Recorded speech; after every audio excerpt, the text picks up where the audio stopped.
Bismillahirrahmanirrahim. Assalamualaikum warahmatullahi wabarakatuh. Waalaikumsalam warahmatullahi wabarakatuh. Alhamdulillahirrahmanirrahim. Wassalatu wassalamu ala asyrofil mursalin sayyidina Rasulillah ajma'in. Baik, di kesempatan hari ini kita akan sama-sama sharing tentang from zina to zina. Baik, pertama-tama saya akan menerangkan apa yang dinamakan zina. Zina yaitu sesuatu yang menurut kebiasaan dijadikan biasa oleh perempuan, baik berupa pakaian, perhiasan, atau yang lain yang dapat membuat dirinya terlihat cantik. Zina sendiri dibagi dua. Satu zina, ada zina perkiah dan zina tasabah. Yang mana zina perkiah ini yaitu zina yang sudah berkat pada diri perempuan yang memang penciptaan dari Allah Subhanahu wa taala, misal contohnya mata dan semuanya. Sedangkan yang dinamakan zina mutasabah yaitu zina yang memang dibuat-buat oleh kita sendiri, misal contohnya kita memakai pakaian, memakai perhiasan seperti emas, perak atau yang lain. Kita punya satu yang memang harus kita jaga, yaitu satu kesucian kita. Kalau kita kehilangan itu, maka kita rugi banget.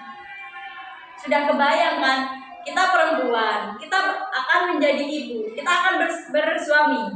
Emang kita itu bisa kita itu bisa bertaubat, tapi yang satu ini, jika bukan karena kehendak Allah, mustahil kembali deh. Makanya kita harus menjaga dengan betul-betul hal yang satu ini. Saya sering dipesenin buat ngejaga ini satu, apalagi Mbak anak cewek satu. Maka dari itu Mbak benar-benar dijaga. Apa kata Umi, apa kata Abah, kamu ini layaknya seperti mahkota. Gak sembarang orang itu kamu, kecuali nanti suami kamu. Semisal kita sudah terjerumus dalam hal tersebut, tapi pas kita besar, ternyata kita dengan seenaknya ngasih kesucian kita, ngasih mahkota kita kepada orang lain, itu kan rugi. Nah, ada banyak hal-hal yang marah pada zina, dan faktor utamanya kata Mbak yang di depan tadi, yaitu zina perhiasan. Gak ada salahnya kita mempercantik diri, gak ada, tapi gimana caranya kita gak sampai mengumbar itu ke orang lain. Membuka aurat ini yang paling parah. Banyak perempuan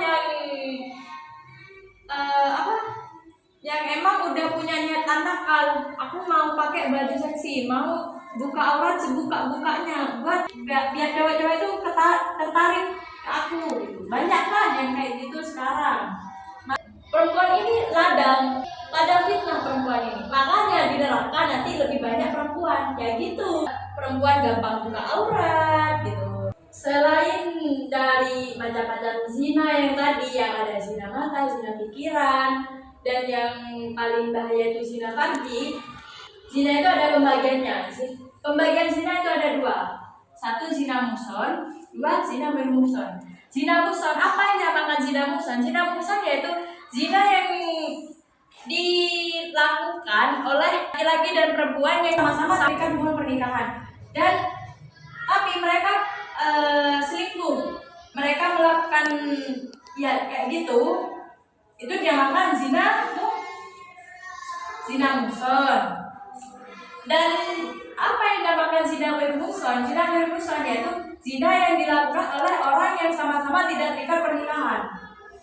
Semisal seperti saya kan belum terikat hubungan pernikahan. Alhamdulillah, saya melakukan zina farji dengan seorang laki-laki yang juga belum terikat pernikahan. Gampangnya sama pacar saya gitu. Kita melakukan hubungan zina farji. Nah, itu dinamakan zina ghairu muhson. Nah, maka dari itu kita harus menjaga sedari dini, dari usia-usia seperti kalian, yang mana kalian rata-rata usianya 12-13 tahun kan. Nah, kalian itu harus menjaga apa yang paling berharga. Dan para negatif dari zina. 1. Menghilangkan wibawa dan kesucian diri. Berarti kan sudah kesuciannya, ya udah, zina itu menghilangkan kesucian. Kalau kita melakukan zina, hilang kesucian kita.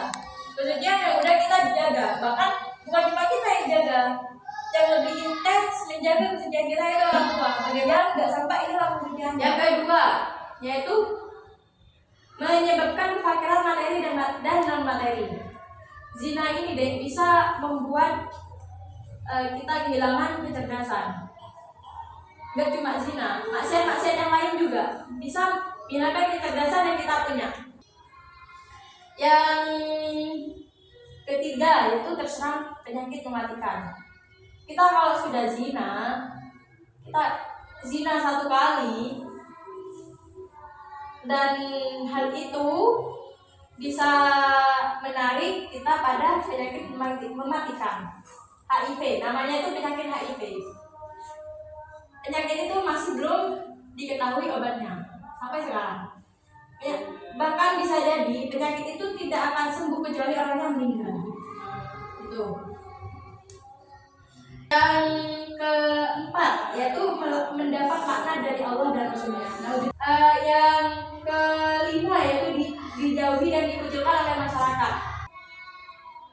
Yang keenam yaitu nasab menjadi tidak jelas. Seseorang yang melakukan zina dan itu menghasilkan keturunan, meskipun misal A dan B ini melakukan zina, yang cewek hamil, nah hasil dari hubungan sama si A, dan si A ini bersedia untuk bertanggung jawab, menikahlah A dan B ini. Meskipun mereka menikah, meskipun anak yang dikandung B ini anaknya si A, anak ini tidak bisa dianggap anaknya si A.